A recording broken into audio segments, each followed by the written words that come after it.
Did employees for the VA knowingly destroy medical records so that requests for backlog medical exams could be done away with?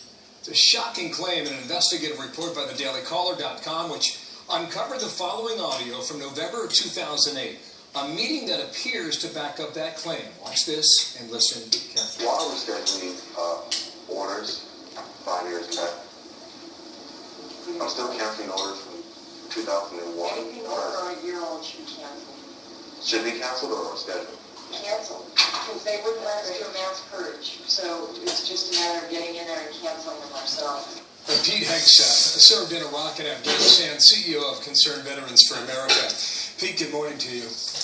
I imagine this stuff makes your blood boil, and I know the issues you've had with the VA and all that stuff. A simple question here. What would the intention be to destroy records of patients? Well, there's one direct intention, which is, hey, these are appointments that are so old that they're no longer relevant. Someone has passed away. But the more nefarious intention here, and you heard them say anything over a year should be deleted, is that bureaucratic incentives for bonuses are tied to incremental improvements on wait times or that backlog. So for them to have medical requests pending and waiting counts against them per their internal metrics. Pete, that is insidious. If you're destroying the records of veterans to improve your own possibility of promotion, I mean, that's just wrong. Bill, it's all the bureaucratic incentives are pointed in the wrong direction, and when you have administrators or bureaucrats forgetting who they work for, and very clear, not held accountable. It's nearly impossible for a manager at VA to be fired, but bonuses are given out on these basic metrics. You've got a lot of incentives to fudge wait time numbers, make paper over the backlog, and in this instance, delete records. And I know for people who are directly related to this, people who, and not just people who were mistakenly on the list, who had medical appointments and were waiting, were deleted, and therefore they don't know anymore, and they're not seen. Even if you destroy the records of these veterans, their cases have not gone away. I mean, there's still patients, in a lot of cases, I would imagine, who still need help. But absolutely, and these are diagnostic tests. And with the one example of the person that contacted me, his friend nearly died because he never got a diagnostic test, waited so long at that very Los Angeles hospital where this occurred, or medical facility where this occurred. So you've got real people on the other end waiting, not knowing, and this is indicative of this department, the Department of Veterans Affairs. They're so overwhelmed. This is specific to the LA office, is that right? Well, there's LA, there's Dallas. This audio came from the Los Angeles office where they were getting 3,000 requests for medical appointments a month and could only schedule 800. So you can imagine if you're adding up 2,200 veterans per month who are not being seen, that grows very quickly. And if you're deleting everything older than a year, you're going to catch people who have been waiting longer than a year. Is the suggestion that the LA office is the worst?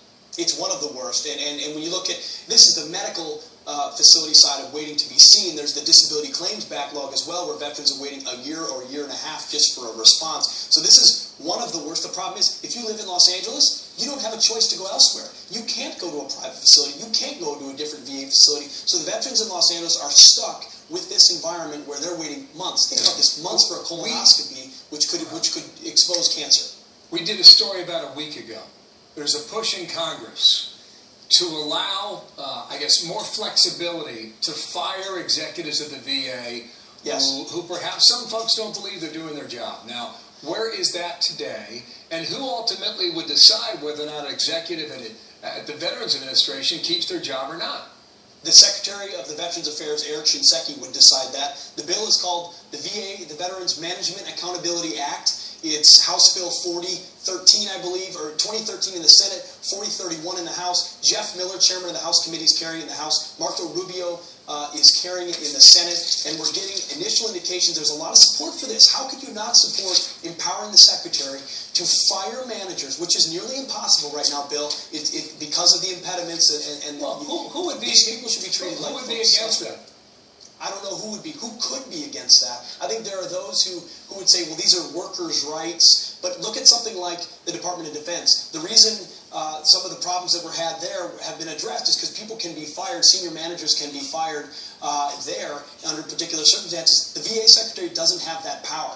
that these employees should be at will and should be held accountable for performance. Right now they're not, and so therefore, why do you fix this? You purge documents as opposed to fix it. Speaking of termination, the person who leaked this audio, was that person fired? Pushed out. It was a Marine who said, I won't do this to my fellow veterans. He was he exposed it to the IG office, was shuffled around, eventually forced to accept a payoff to go away. He was effectively fired for blowing the whistle on this. All right, it's not right. We're going to stay on it. Pete,